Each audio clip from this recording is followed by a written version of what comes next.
to'g'ralgan qo'ralarimizni idishga bitta kichkinaroq bodring. To'g'ralgan bodringlarimizni yarimta chesnokni mayda-mayda qilib to'g'raymiz. Mayda qilib to'g'ralgan chesnogimizni ham solamiz. Cheskamizni mana shuna chala archib olib, to'rga bo'lib to'g'rab olamiz. Rediskalarimizni ham solib olamiz.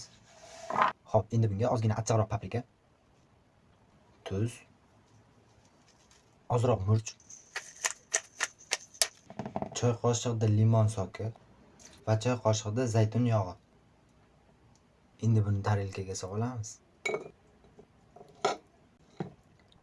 Bay salatimiz tayyor. Endi buni yeb ko'ramiz. Asmar. Bismillahirrohmanirrohim. Buni bir marta bo'lsa ham tayyorlab yeb ko'rishingiz kerak.